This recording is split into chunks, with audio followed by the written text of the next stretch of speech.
হত্যা এবং দুর্নীতির মামলায় অভিযুক্ত আওয়ামী লীগের পলাতক নেতারা যে দেশেই থাকুক তাদের সবাইকে দেশে ফিরিয়ে এনে বিচারের মুখোমুখি করা হবে জানিয়েছেন প্রধান উপদেষ্টার প্রেস সচিব শফিকুল আলম।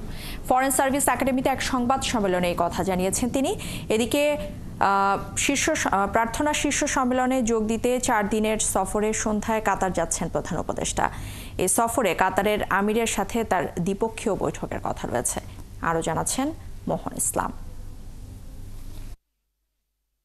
কাতারে অনুষ্ঠিত হতে যাচ্ছে আর্থানা সামিট 2025। কাতারের নীতি গবেষণা বিষয়ক প্রতিষ্ঠান Earthna centre for a sustainable future এই শীর্ষ সম্মেলনের আয়োজন করেছে। দেশটির বৈচিত্র্যকে কাজে লাগিয়ে টেকসই উন্নয়নকে এগিয়ে নেয়াই এই সম্মেলনের উদ্দেশ্য। অন্যতম বিষয় হচ্ছে যে এই সম্মেলনে যোগ দিচ্ছেন প্রধান উপদেষ্টা ডক্টর মোহাম্মদ ইউনুস।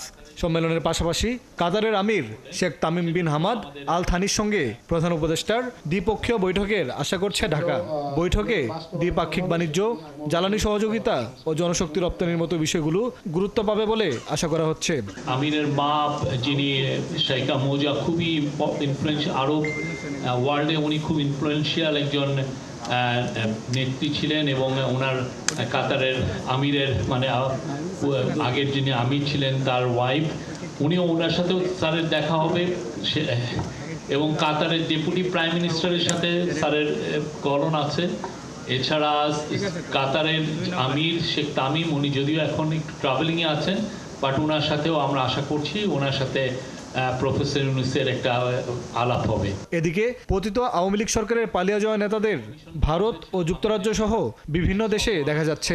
সম্প্রতি যুক্তরাজ্যে এক আওয়ামী লীগ নেতার ছেলের বিয়ের অনুষ্ঠানে দেখা গেছে পলাতক কয়েকজন নেতাকে, যাদের সবাই কোনো না কোনো মামলার আসামি। এ বিষয়ে প্রেস সচিব জানান, তারা যে দেশে থাকুক না কেন তাদের দেশে ফিরিয়ে এনে বিচারের মুখোমুখি করা হবে। যাদের বিরুদ্ধে বড় রকমের করাপশনের আছে, খুনের মামলা আছে, তাদের সবার ব্যাপারেই আমরা সিরিয়াস এবং প্রত্যেককেই আমরা ইভেনচুয়ালি আমরা প্রত্যাবর্তন চাবো। তাদেরকে বাংলাদেশের আইনকে ফেস করতে হবে। ভবিষ্যতে নির্বাচিত সরকার ক্ষমতায় এলেও আওয়ামী লীগের অভিযুক্ত এসব নেতাকে বিচারের মুখোমুখি করা হবে বলেও আশা করেন শফিকুল আলম। আমাদের পরবর্তী যে কোনো গভর্নমেন্ট সবার জন্য এটা একটা নৈতিক দায়িত্ব। মোহন ইসলাম, 71, ঢাকা।